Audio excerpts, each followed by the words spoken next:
ጌታ ምጠራው ስምህን ለውጠው ነው ታሪክን ሞገድ ሲመታኝ ማዕበል እስጃችሁን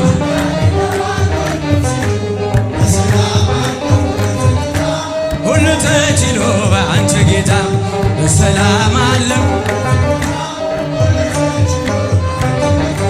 ገብርኤል ማርያምን አበሰራት ወንድ ልጅም ትወልጃለሽ አላት ገብርኤል ማርያምን አበሰራት ወንድ ልጅ ትወልጃለሽ አላት ሚካኤል መልአክ በክንፉ ከለላት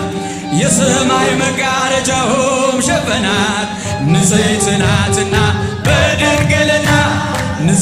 ናትና በድንግልና ጥፋት የለባት